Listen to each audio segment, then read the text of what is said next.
what's up? It's Renee and welcome back to my channel. For today's video, it will be another tutorial on this look right here.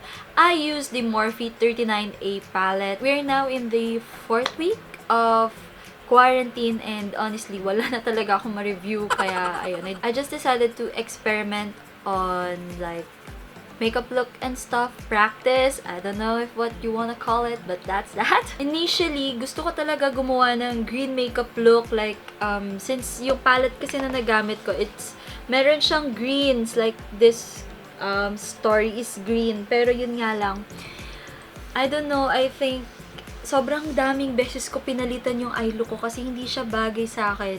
Yun kasi talaga yung nakikita kong downside kapag medyo medium to deep yung skin tone, talagang ang mostly na bumabagay is warm toned colors. Like, never pa yata ako gumawa ng cool toned na eye look kasi hindi talaga siya bagay sa akin. I don't know. I also used the Ilana foundation, what do you call this? I forgot what's this called.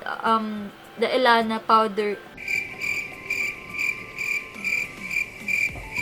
The Ilana cream to powder foundation, and I have a love-hate relationship with this one kasi nung una hindi ko siya ma-figure out kung paano siya i-apply, ganyan. Parang paano ba, ano ba gagawin ko dito? Finger, sponge, or brush? Parang minsan hindi ko alam, minsan nagbe-blend siya ng mabuti sa sponge, minsan nagbe-blend siya ng mabuti sa brush, minsan naman mas okay pag fingers yung gamit dito. Kaya mapapansin nyo sa clip talagang fingers or brush yung ginamit ko. I think hindi ko na-film yung nilalagay ko na yung eyeshadow sa lower lash line ko kasi nakalimutan ko na hindi siya nagpe-film. Yun lang yata yung hindi na-film. I call this makeup look the quarantine look. So, sobrang siguro most of us can agree na sobrang bored na tayo sa bahay natin, and yeah, kaya yun, talagang nag-experiment na lang ako ng eye look sa palette, then it's here. And by the way, nag-try ako mag-overdraw ng lips and feeling ko fail. Pero okay lang yun. First time ko kasi mag-overdraw ng lips eh. Hindi ko talaga siya ginagawa at all. So yeah. So ayun guys, if you want to see how I created this warm toned look again, then just keep on watching.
guys, that's it for this video. Thank you so much for watching. Leave me a comment down below kung ano pinagkakaabalahan nyo ngayong quarantine. Kung naka-work from home ba kayo, kung nagbe-makeup din kayo, nag-experiment kayo, I'd love to know kung anong ginagawa nyo. Ayun, so we don't know kung kailan ba matatapos tong quarantine. Hopefully soon, and hopefully everyone gets better sa lahat ng mga nag-positive. Thank you so much for the frontliners. You guys are the best. Please click the bell button for notifications if I upload again. And give this video a like and comment. And please subscribe if you haven't subscribed yet. And I will see you again on my next video. Bye!